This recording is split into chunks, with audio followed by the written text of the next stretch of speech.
A superpower entered Afghanistan with tanks, helicopters, and elite troops. Years later, it left without victory. In December 1979, the Soviet Union invaded Afghanistan to support a failing communist government. Leaders in Moscow expected a quick intervention. Instead, they entered a brutal war that would drain lives, money, and prestige. Soviet forces captured cities, defended highways, and launched repeated offensives. But Afghanistan was not an easy battlefield. Mountains, narrow passes, and isolated villages favored guerrilla fighters who knew the land. These resistance groups became known as the Mujahideen. They ambushed convoys, attacked outposts, and disappeared into the terrain before Soviet reinforcements could strike back. 4 years Soviet air power kept the occupation alive. Helicopters moved, troops bombed villages, and protected convoys. But by the mid-1980s, new weapons like the Stinger missile made those missions far more dangerous. Still flew, but with greater caution. Every helicopter lost meant trained crew members gone. Every careful mission meant less control on the ground.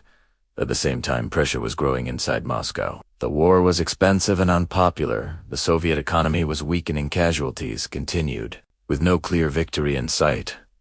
Then came new leadership. Mikhail Gorbachev reportedly called Afghanistan a bleeding wound. He wanted reform at home, not endless war abroad. In 1988, diplomatic talks produced the Geneva Accords. These agreements created a timetable for Soviet withdrawal. Then the world watched as convoys rolled north across the same roads they had once entered. In February 15th, 1989, the last officially recognized Soviet troops crossed the Friendship Bridge and left Afghanistan. Did they withdraw? There was no single reason. Historians cite guerrilla resistance, rising casualties, economic strain, international pressure changing Soviet leadership, and the growing cost of air war after the Stinger arrived.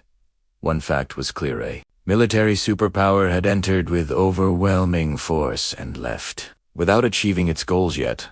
The story did not end there. Afghanistan soon fell into civil war, proving that ending an occupation is not the same as creating peace if you want to.